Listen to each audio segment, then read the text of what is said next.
What is going on, everybody? Today we're looking at the Mattel Masters of the Universe Origins Wave 13 figures. So in this wave, we've got King Randor, but from the 2002 series. So he looks pretty cool, no more updated and modern. We've already had the classic version, so now we have the 2002 version.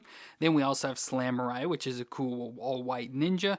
And then finally we have the Snake Trooper, which is a part of the Horde, so it's a snake man, but in the Horde armor design, so that's pretty cool. There was also a Snake Teal, I think, on the back of the box. It'll show her, yeah, Snake Teal. But we decided not to get her, didn't really need to get her to fill out this wave, so we're just doing these three today. So let me go and get these open and out of the box, and we'll take a look at them together. So we're going to start off with King Randor. Again, this is from the 2002 He-Man series, and he was the former brave and steadfast Captain Randor that was chosen to be king by the Council of Elders, but he's now the good and noble king of Eternia, married to Queen Marlena and father of Prince Adam. And overall, he looks cool here, again, from that 2000s version, so looks more modern, more updated, and I'd say more cool, especially compared to the older one, but I think overall looks pretty cool. So I love how he's got the longer brown hair. I think that all looks pretty nice, and now it's puffed up over his crown and has the thick bushy beard and mustache, so all cool, with the blue cape hanging off the back, which unfortunately with the way it's designed, he's got bigger with armor design, so it kind of sits further off of his back, so it's like just this little gold chain or whatever design wise is holding it on there around his neck. But then he's got his outfit, so he's got like this reddish color shirt on with all the gold everywhere, so gold trim around the shoulders, gold armor on his chest. I love the big stud designs there, and kind of looks on his belt as well, so pretty cool with the gold and red. And then he's got the gold sort of tunic coming down as well, so it's there all the way around his waist. And then we go to his legs, so I like how he's got this color leg where it's this teal color, but then we have this bluish gray color for it, and it's like an armored leg, so maybe he lost a leg or something and it's replaced by this technology, or it's just armored up or something. Not sure what's going on, but looks cool. Then he's just got the brown boots, normal for He-Man characters there on his feet, and then bands around his wrist, so gold on one side and a bluish color that sort of matches the leg there. So overall, I think he looks pretty cool. But for movements, the head will twist all the way around. Hard to get around with that cape and stuff, but it can twist around there, and then you can look down that far and up that far, so a little bit back and forth. Then we go to the shoulders that come up to 90, and they rotate around. Of course, it's going to be hard to rotate all the way around because of the shoulder piece, but then we get this single elbow joint that bends close to 90 with the rotation, and the wrist will twist around and hinge back and forth. And then we go to the twist all the way around at the waist. The hips will come up a little. It's hard to get really in the hips moves because of the skirting piece, so it's hard to really get it to move back and forth, so it can lift up just a little there, and then it kind of force it can go out to the side. But then we get the single knee joint that bends back a little and has rotation in it, and then we get the shin twist at the top of the boot with the foot that flexes back and forth and twists side to side. So obviously it has all the same movements as all the other MOTU figures and all we'll see today as well, so nothing really new or interesting. Now accessory wise, the only thing he comes with is the Staff of Eternia, which looks really cool. I like this design on this goldish color, nice cool design up top that reminds me of He-Man's chest plate and stuff, so that all looks pretty cool. So let's put this in his hand. So there, Randor has the staff, and I think that looks pretty cool. Now of course we've had King Randor in the past, so the normal version, so we have this one, of course, the old animated style that looks a lot like the Burger King to me, so it's cool to see the difference between the old original style versus the new 2000s version. So definitely cool to see that comparison, and I like this design a lot better. And with that, we can of course bring in his son of He-Man, or Prince Adam, in He-Man form there from the 2000s version as well, so I think they fit pretty well together with their designs. So I really like this King Randor figure. And next up we have Slamurai, which is the heroic white ninja that is the master of fighting and stealth, and he's the enemy of Ninjor, so I couldn't really find much more beyond that. But overall I think he looks pretty cool, and as I mentioned, Ninjor, he does look exactly like Ninjor, just obviously all in white, so he's got all white and then the blue designs, which I love that color combination of the white and the light blue, just looks awesome. We can see some of his face in there, so I love his blue eyes. They just look so crazy, just being that blue color with the crazy eyebrows, but then his face all completely covered, which is cool. I love the little point on the back of the head. And then as I mentioned, he's white everywhere else, so he does have this outfit piece on the top of him that's all in white with some design there. I don't know what it's supposed to be, but then has the wrapping there at the bottom of it that goes around with the little ties in the back, and then we have slots to store some weapons, so that'll be cool. White down the arms to the bands that are in the blue color. Then he's got the gray fur underwear with the blue belt, white going down the legs to the white boots as well, so just all in white there, which looks cool. But for movements, the head will twist all the way around, look down that far and up that far, so about the same movements. Shoulders up 90 and rotate all the way around. We get the single elbow joint to 90 with the rotation, and the wrist will twist around and flex back and forth. Then we get a twist all the way around at the waist.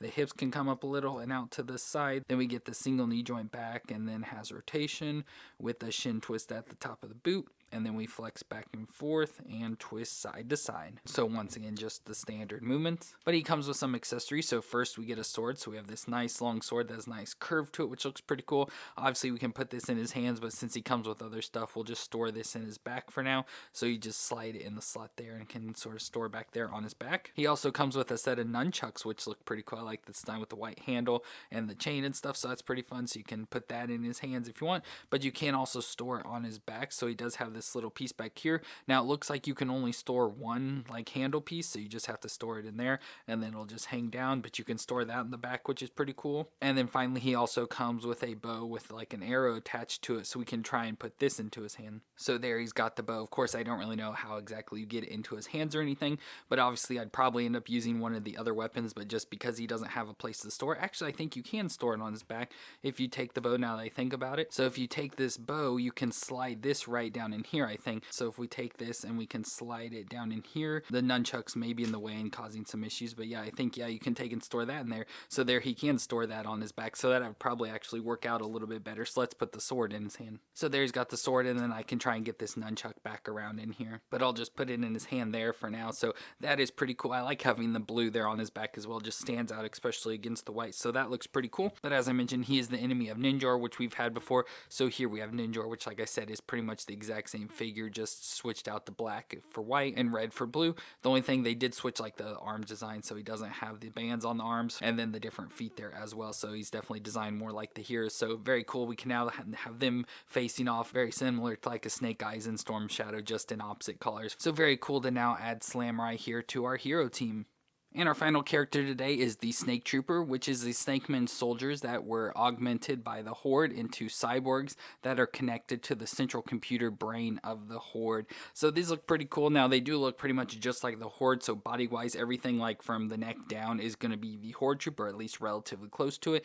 Just all in black this time, so it has the all-black robotic armor. I love how it's got the gold there around the biceps and on the belt buckle design. And then we have the red Horde logo face, so it looks like Horde Act's face there with the bat wings coming off, so that looks pretty cool, red there in the center. And then we have that same logo down on the boots as well, on the black boots. So very cool design wise, just being all in black this time compared to the silver of the normal Horde Trooper. So I like how that there is a color change in there. And then of course we do have the Snakeman head, so just the snake head up on top, which every time I see the Snakeman head like this where it's up like it's just looking up, it reminds me of a Muppet for some reason. It's like Kermit's head or something with the mouth open, but looks pretty cool, just snake eye designs with the fangs and the mouth open with the forked tongue and stuff. So looks pretty cool. So they just pretty much switched out the head, was the only difference with this. But for the movements, we get the head that does twist all the way around, and then it can rock back and forth just a little bit. Then we go to the shoulders that come up to 90 and rotate around. Of course, the shoulders, it's hard to get all the way around. Then we have like the single elbow joint, which is a different elbow design, but it bends there and has rotation,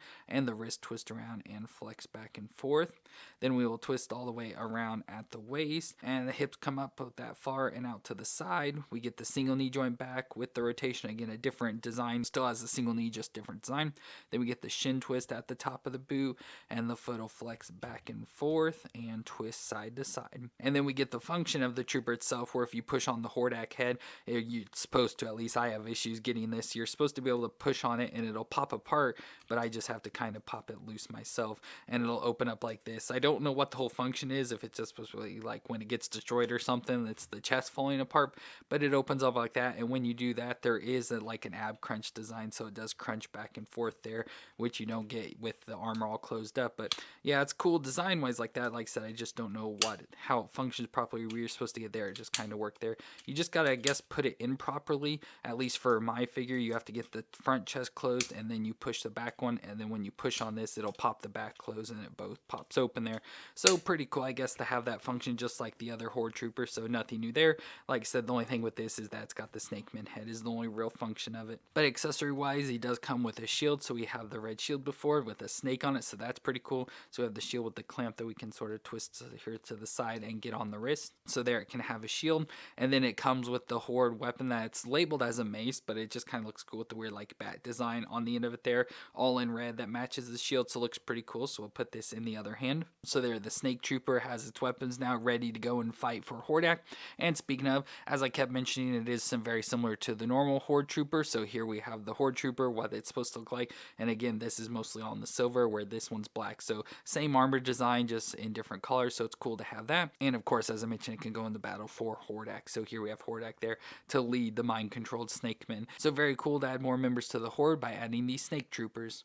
Well, that's going to be it for our Wave 14 of the Masters of the Universe Origin figures, where we got King Randor from the 2000 series, Slamurai, and the Snake Trooper. All three of these are really cool. I especially like the King Randor to help build out more of the 2000 series. Slamurai looks cool and awesome to have him now to fight with Ninjor. And then the Snake Trooper I don't really care too much about. Like I said, it just helps build out more of the Horde troops. So I think it's cool. I just don't really care too much about army builders like that, but pretty good wave overall. Now, I do think this is about our last wave of the Origins, because I know they're transitioning over to the Formation design, and I think if we get any of those, they'll just be pick and choose sort of design. So it's probably going to be it for the waves of these, because I think they're just sort of like individually releasing figures now. But hopefully as they continue on, we get some cool characters. I know some have already been sort of announced or leaked or whatever, so hopefully they'll continue on, but at least they did give us quite a big selection of different characters for what we have already.